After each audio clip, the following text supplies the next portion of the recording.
Alright, welcome, this is M-Dog, and we're going to do a little update on Rust here. It's been a little while, and I'll get to what that means in a minute, but first I want to go over the February 6th update here. This was about 4 days ago. They have now taken out zombies. Developers have been saying they were going to do this.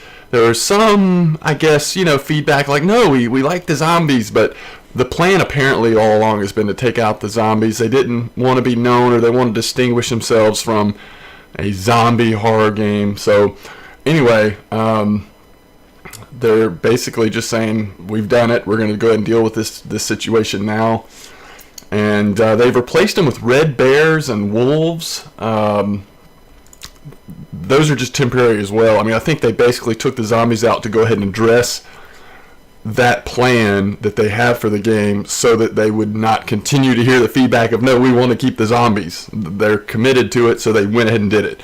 And they haven't revealed yet what's going to be, coming down the road. But for now, there's red bears and wolves apparently, which we'll try to find here in a minute.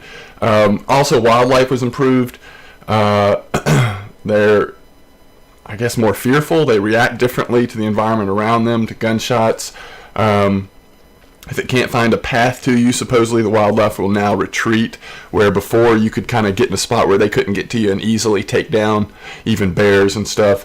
And they removed the white wolf for some reason. They've also improved the look of resource objects, and the way they look now should reveal more about what you're going to get from them. They've added a different stone model that's a completely new resource node that actually gives more stone instead of the variety of things or the percentage of things that it was giving before. And then they've done lots of other sort of smaller changes. You're supposedly able to craft faster now if you stand next to a workbench. They've improved the melee attack animations. Grass has been improved, footstep sounds, which that was in the last patch. They added more like significant footstep sounds, and I guess they've changed those again so that they're not as repetitive. And then they've also added this idea of when you die, your backpack is locked. But one of the things you can now craft by default are lock picks, which you can use on people's backpacks. Those don't work on doors currently, but they work on the backpacks. So let's get into Rust here. Now, I logged into one of the servers that I used to play on. And, I mean, it's been a couple weeks since I've played Rust, or nearly that, I'd say. And this is North America 3, the server. And oddly enough, when I logged in, I still had all my stuff on my body. So I'm thinking that in one of the updates, perhaps my body got protected or something. There's no way I would have lived that long. So I've actually got some things on my body. A little bit of food, and actually a gun, bow and arrow, and a pickaxe, with lots of radioactive pills. So let's just get out here and into the world a little bit and see what we can see, and see if we notice any of the changes that they have talked about. And I see right over here already we've got 2 resource nodes that do in fact look different. The ore over there looks very different, and this wood looks different as well. So let's go ahead and get these, and oh wow, so it is actually getting smaller as I'm taking resources from it. So that's pretty cool. Now let's go check out the ore over here that I spotted as we were coming down right next to this pig. Yeah, I've never seen ore with the yellow tint to it like this one has. And that is pretty cool. As you hit it, it actually gets smaller, so you can tell what's left.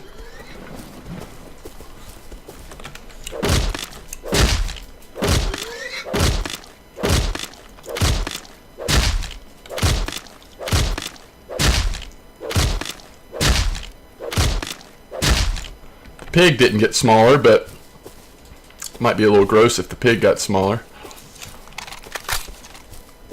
Alright, there's some more wood, but we've already seen that. So right over this hill used to be the radiation zone, where all of one spot where all the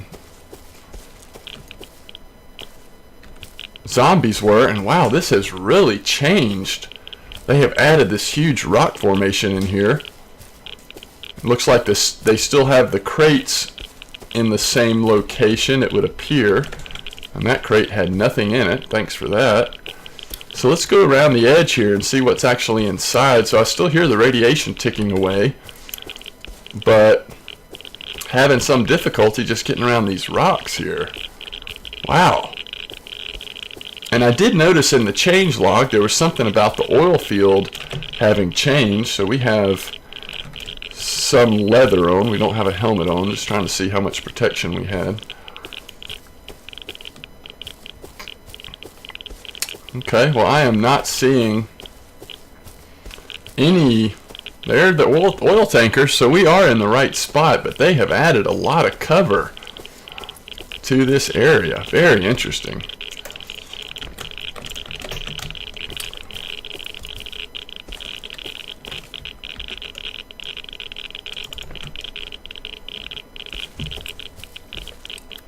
And our radiation's at 316. It's almost like maybe they have turned down the amount of radiation you're getting in here.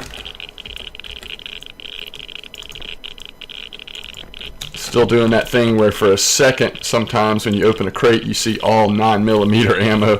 And I think that, if I remember correctly, that was a programming decision so that to combat one of the hacks that people were using. Okay, so I don't really know where to go to try to find some of the new creatures. The red bears, I guess, are the main thing. And that just may be just like any other bear. So at this point, the only way, I guess, to get significant loot is going to be from other players or the crate drops that you find in some of the different locations. So I know that, you know, in the past when playing Rust, a lot of the gear you would get would be from zombie drops, according to sort of where you set up shop. So here's another. This may be the new stone model that they put in that should give more stone. Maybe not. That's giving metal ore. So maybe that's one of the older ones. I think these are the two we've seen. The one that looks like this that appears to have mostly metal ore,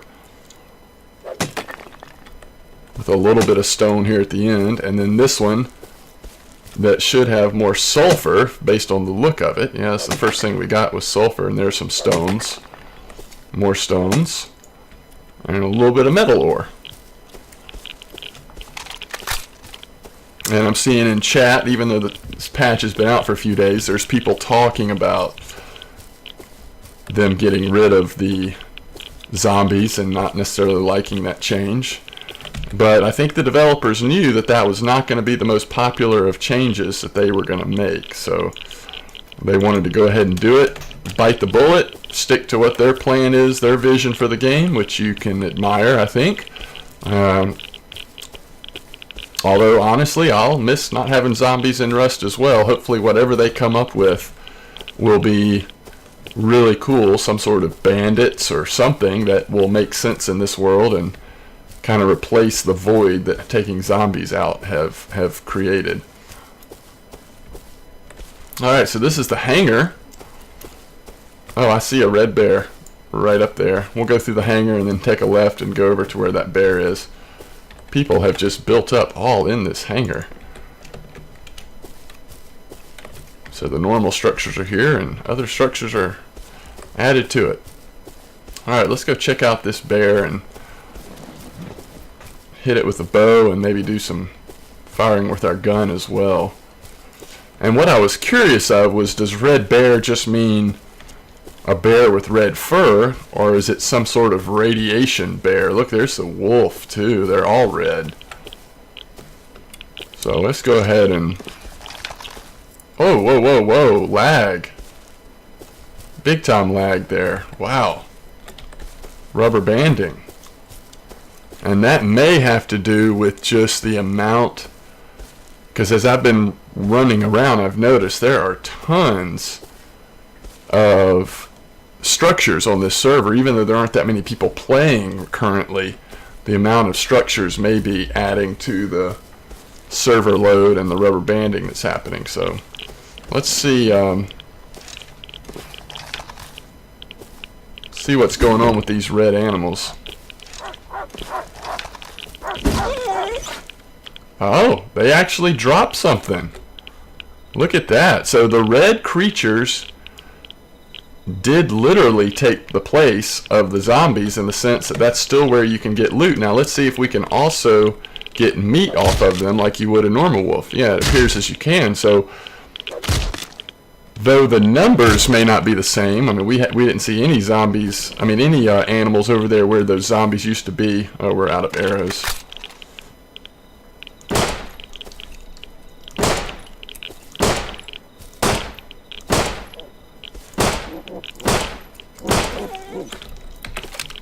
Pretty tough little bear there. We got some cloth. But we don't have a lot of ammo here. Interesting.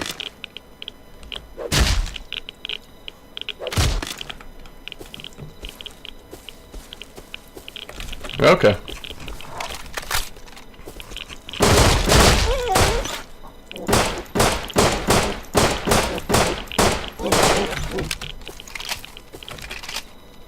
There's a rad suit, vest, and a leather vest. Okay. So now we have a sense of what's going on with these new creatures in the game. And I don't know that there's a whole lot else to see in terms of updates.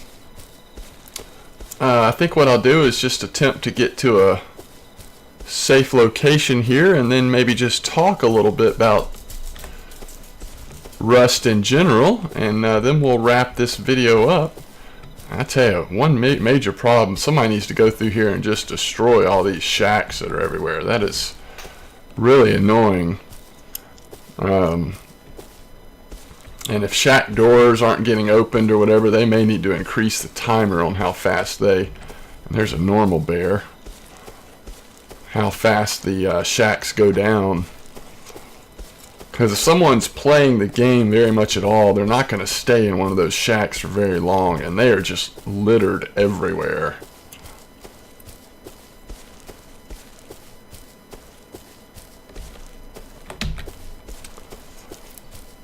Alright. There's some more rubber banding. Look, we came all the way back over here. Okay, so Rust. The sad part about taking out the zombies is that I really enjoy zombie games, and there's somebody up over on the ridge over there. And I know that a lot of people would say, and I can understand this point of view, that the zombie apocalypse survival genre is very cluttered right now. However, I still feel like there is a lot that can be done in this space. A lot of progress that could be made. You know, games like DayZ and Rust certainly have done some things really well. And for me at least, Rust kind of hit some sweet spots that even DayZ wasn't able to hit, with at least not without mods, which I have not ever played any of the mods that go along with the DayZ mod. I've recently played some of the standalone, which of course still needs a lot of work. But anyway, I just feel like there's still a lot they could do with, especially in the co-op / multiplayer space, having zombies and survival and crafting and building, and I felt like Rust was doing a lot of that in a way that I really enjoyed. So that is the sort of the sad part, but I understand the developers here wanting to distinguish themselves from what is a fairly crowded genre and not just have another zombie survival game. So my interest level with Rust is going to in large part be determined by what they replace in the game. So it'll be interesting to see when and what they do in Rust now that they have committed to not having zombies in the game. I know that I've played a lot less Rust, obviously, lately. When I looked at the servers today, they weren't near as full as they would have been 2-3 weeks ago. But this is also more of a downtime this time of day. It's still late morning here on the East Coast, and then of course earlier obviously on the West Coast. So that may be part of the current server population being a little bit lower. It is really weird seeing these rocks here, where this used to be just open field. But anyway, I'm impressed. I've always been impressed with Rust on how quickly the developers seem to be making changes, addressing issues. I love the fact that they have the Trello page that constantly gives you updates and feedback on where their attention is and where their plans are for the future. And it's fun to look at that and see a little snapshot of some of the things that'll be coming in the upcoming months to patches to the game. It's definitely a game I'll keep coming back to, and one that I hope does really well. And I think this is an important time for Rust, as it will now try to reestablish its identity without zombies, and maybe some of the newness has worn off, and so some of that, early support they were getting. I noticed that it's now down to number 2 or 3 on the sales chart on Steam, where it's been number 1 for several weeks now over DayZ and over other games, even games that were on sale. So that has changed. It's slowed down a little bit, even though 3 is still really strong. So I'm excited to see what happens next in Rust, and glad that we could just take a look at it today and see what some of the current updates are and how that's impacted the game. And as the updates continue to come, I anticipate that we'll continue to come back to it and see what's going on. So as always, thanks for watching.